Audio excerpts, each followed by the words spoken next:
Please welcome Megan Ryder Stanley. She's a speech-language pathologist, and her title of her talk is Breaking Barriers, Promoting Communication and Managing Behaviors.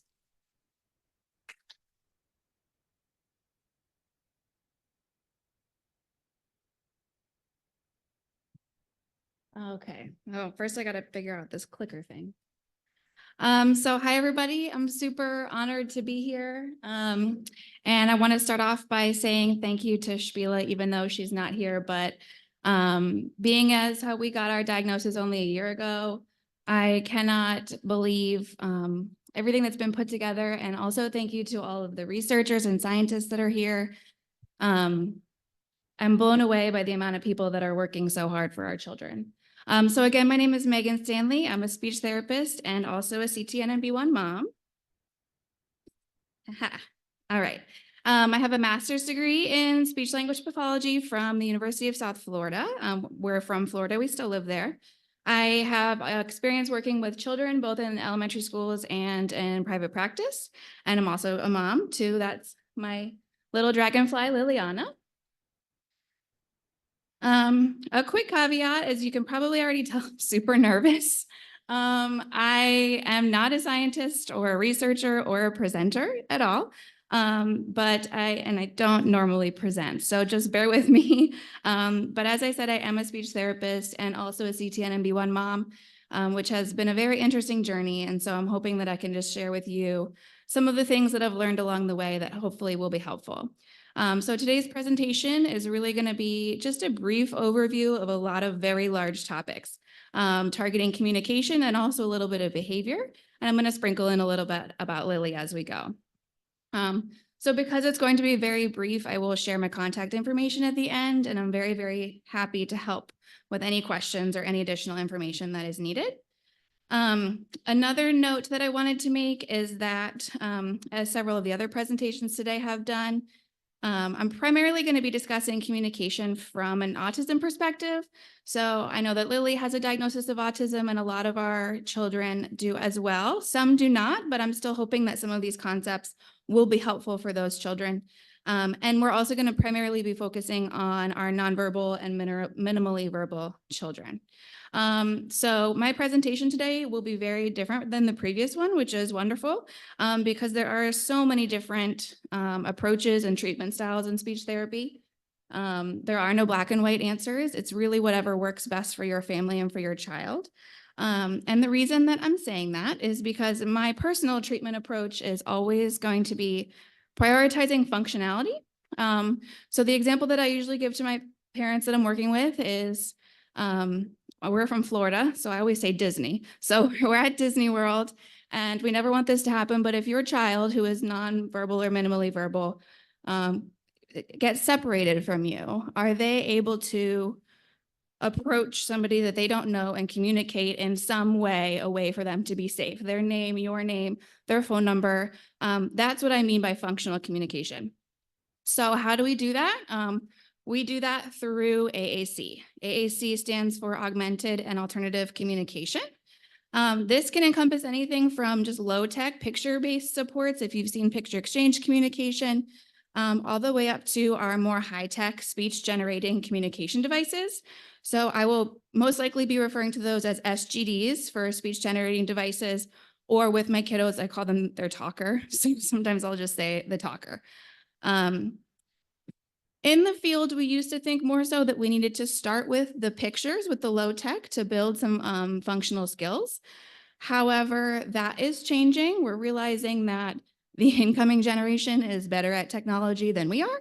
And so we're really just moving right to the high-tech SGDs because they are much more robust and also much less work for us because we don't have to make anything.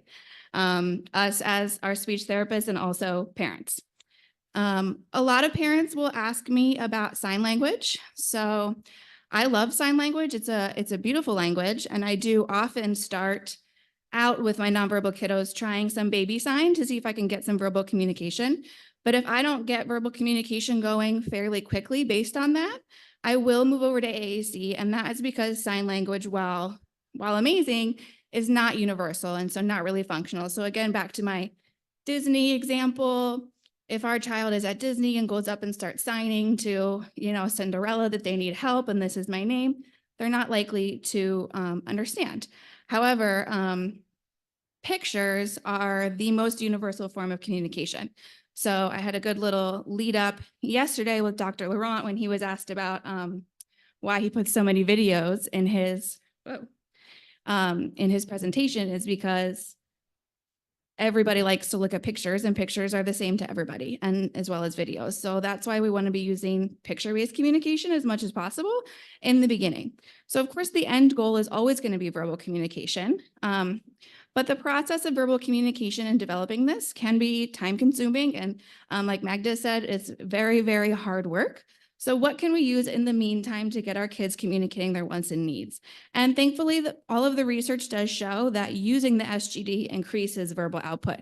So again, it's not something that we're using to replace verbal communication. We're just augmenting that verbal communication. And then when we're thinking about behaviors, that is a huge benefit of using AAC, is because if we're implementing a functional communication system as quickly as we can, we're giving our children the ability to communicate their wants and needs to us. And that is very much going to reduce behaviors, because it's going to reduce that frustration that our kiddos get. So if we're thinking about using AAC, where are we going to start? The first thing that we need to do is find what motivates our kiddos. So this is Lily again, and her motivator is bubbles. And so that's where we started. I made sure to have bubbles on every page because that was the only thing she asked for a solid couple of months. So find out what motivates your child, and we're going to start there. We want to presume competence. So start with the most difficult thing that you think that your child can handle. We don't need to start small. We can start big and see what they show us, because as all the parents out there know, sometimes they show us really amazing things that we weren't expecting. Customization is super important. So using real pictures that you've taken as much as possible. So when we're thinking about implementing AAC, you want to be actually taking a picture of yourself and uploading it as mama or dada or whatever. So for Lily, we used a real picture of her bubbles, and she picked up that correlation super fast. The other important thing is repetition. Just doing the strategies that we're going to talk about over and over and over again, as much as your brain can handle. And I get that. Another thing that I like to tell parents very early on in the process is that you want to find a communication system that works for the whole team. So sometimes when you're starting off with AAC, you can get kind of bogged down with what system is going to work best for the child. But don't forget that the most important member of the team is your child. And the second most important member of the team is the parents. You have to be doing the programming. So advocate for yourself as far as what system works best for you as parents as well. And that's okay to do. So how do we get these kiddos using the AAC? So pretty much any child that is motivated by whatever their motivator is can use AAC, because they're usually making some sort of gesture towards that item or activity. So if your child is reaching for something, they can use AAC, because all you're going to need to do is take their hand and touch the button. And we're just doing that over and over again until you don't have to take their hand anymore and they start to reach for the button rather than the object. And then we can put the object in another room and they can still ask you for that if they have their device with them. So just redirecting the reaching and the pointing to the device. And then building in those communication opportunities, which with what I like to call healthy sabotage. So I don't like to let kiddos get frustrated personally, because I just am not built for it. I don't ever really let my kids struggle too much, but building in a little bit of healthy sabotage. So maybe the bubbles are up on a shelf that they can't reach just for a couple of seconds, just to give them that opportunity to ask for it with their device instead. And of course, if you're starting on this journey, I do recommend having an SLP on your team who's familiar with AAC. The companies do have device representatives, and I will apologize that I'm not super familiar with how funding or getting a device works in other countries other than the United States. But if you have questions, I can try to figure those things out for you.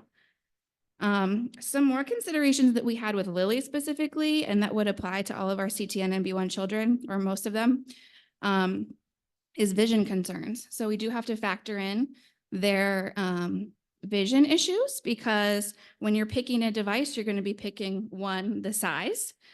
So the bigger the device, the bigger the pictures will be and the easier to see. The drawback is that the bigger the device, sometimes the heavier and more difficult to manage it can be.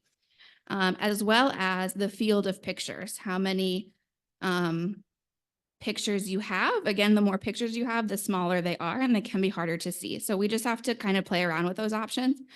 Also, the motor concerns. So for Lily, she started using the device before she had finger isolation. And so she was just swiping in the area of the button that she wanted over and over and over again. And so what you can use for that is in this first picture. I wonder if I can, oh yeah. In this first picture, these are called key guards. So these are like plastic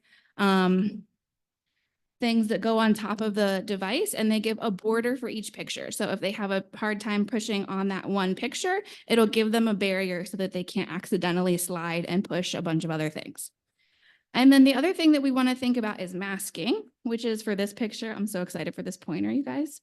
This picture over here is showing masking. And what that means is that if we don't think that kiddos can handle 50 pictures in the beginning, which is very common, we can still choose the 50 picture vocabulary, and all of the different systems have the ability to mask, which is to hide whichever pictures that we don't think they need in the beginning.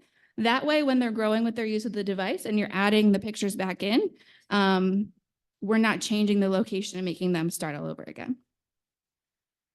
Okay, so we can go through a few of the more common apps. And keep in mind as well, typically when you're getting a device, you can, you're getting both the hardware and the software. So with the company, you're getting hardware, which is usually looks like an iPad, but significantly more expensive, of course, because it's through medical. And then you're also getting the software, which is the actual system that does the talking. So all of the systems are apps. They're Apple apps. A lot of parents don't realize that. It's best to get the dedicated device because they're much sturdier and they have better speakers. But the most expensive one I think I'm aware of is, I think, $300 US. So if you're having trouble establishing this, you can get some and try them yourself. If you're thinking about doing that, this one is Touch Chat. It just happens to be my personal favorite, and it is the one that we're getting for Lily. So they have an Apple app. It's Touch Chat HD Lite. That is the free version. It is the entire communication system, but with no voice. So it has no use for our children. But if we want to check it out and learn how to use it, it's the exact same system with all of the different layers of vocabulary. It just won't talk for you. Or you can also check out Touch Chat Discover, which is a 30-day free trial of the system with full functionality. So that's a good place to start if you want to see what these even are, if you're not familiar. The reason that I love Touch Chat so much is because it has intuitive navigation. It's the only system that I'm aware of that navigates for the child. So if Lily wants to eat something, oops, wrong one, back. Okay, here we go. She can click on I want, and because she said I want, the logical next step is going to be a verb. So it's going to open up to verbs. And then if she clicks on eat, it's going to automatically open up to food. And then you can customize that page with all of her favorite foods. And now she's made a whole sentence without having to click on I and then go home, and click on want and then go home, and click on eat and then go home. And then Touch Chat, I feel, is fairly simple to edit and customize. So it is a super popular one. It's one that I really like. Another good one is Proloquo to go. This one doesn't have any super special factors about it. I like this one, but I have heard from some parents that it's a little bit tricky to customize. But it's a good one. I like this one. And then another one is LAMP, Words for Life. And this one is a little bit different from most of the basic ones because it's based on more on research that is related to motor planning. So the simple version is that different types of words are in the same place on each page. So if we have kids that have difficulty with motor planning, which our children do, then it can help them to get a lot faster. However, the downside to this for me personally is that because it's based on the motor planning, it's not based on necessarily, it doesn't make a lot of sense to me, but I have had kids do really well with it. It's just not super intuitive as far as having regular categories necessarily, but it's an option. This one, in the interest of time, I'm not going to go through all of these, but it's something that you really want to keep in mind with no matter what you're working on with your child. You always want to be asking yourself, are you helping or are you doing? So this goes back to what Magna was saying as well, is we need to be challenging and building independence, and this is how we do that. So it's just good to note how many different ways there are of helping our kiddos and how we can be fading that level of help. So we can be doing a physical assist in a direct model, but there's a lot of steps in between that and independence, and that can help us to fade that level of cueing. So we could just be giving a gestural cue. We could be giving a verbal prompt. The biggest one is the expectant pause. So some of our kiddos have a hard time with processing. You want to give a long pause. It feels very unnatural, but sometimes I will ask parents to count to 5, to ask a question and then be totally silent. Counting to 5 actually feels like a very long time, but sometimes our kiddos need that much time to figure out how they want to respond to the question.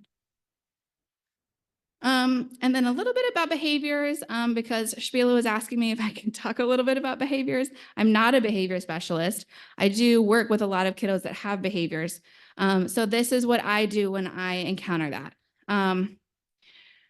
I always think about when it comes to behaviors, you want to replace behaviors rather than eliminate behaviors. That's because all behaviors have a function or an antecedent, which is the why. Sometimes it's because they're just mad at us. So we're not saying that that is not the case. But even in that instance, we can give a replacement behavior. So if we're doing a behavior because it's sensory seeking, then what sensory intervention can we implement to reduce that behavior? We're not taking it away because that's something that they need in that moment to express themselves. So we need to figure out the why, and then we need to replace the behavior. So I always use positive behavior supports. And this just means that children are always earning something rather than having something taken away. And then I really like a lot of conscious discipline strategies, which is teaching our children how to regulate themselves. And a big one that I use a lot is breathing. And so when you're doing that, you want to give choices and create ownership. So this is an example of something that I will start with, which is a choice board for breathing. And what I like to do with my kiddos is let them choose. We go through all the different types of breaths and how you do them, and I let them pick which ones do you like. What do you think we should call this one? It's totally personalized. So the more personalized the strategy is, the more likely the child is to use it when they actually get mad at you, because then you're pulling out this cool board that they made for themselves, and maybe it's all about superheroes, and they can pick which breath they think they want to do. The key is also to practice as much as possible when the child is regulated, so that when they become dysregulated, they already know what to do.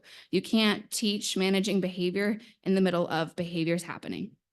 And then giving choices is also super powerful. I know for Lily, that has been huge for us. That's something that my husband has been doing a lot with her. So any choice makes her feel empowered in the situation, and it can even be some mornings she doesn't want to put her braces on. And so my husband had the idea to just hold them up and let her choose which one to put on first. And that doesn't matter at all to us, but for her, she loves that. She's like, oh, I didn't want these, but now I want this one first. And now I really love this activity. So choices are huge. So in closing, the most important thing that I always tell the parents that I'm working with is that you guys are doing a great job. Everybody who's here, everybody who's listening right now or listening later, you guys are showing up for your kids and you're trying to learn and help them. And so that already means you're doing a good job. And so whatever You choose whatever interventions that you choose to use with your child. You got this, and I'm here to help. So there's my email. Feel free to email me with any questions. I also did bring my iPad. I have several different systems on there if anybody wants to look at them and play around with them. And that's it. Thank you.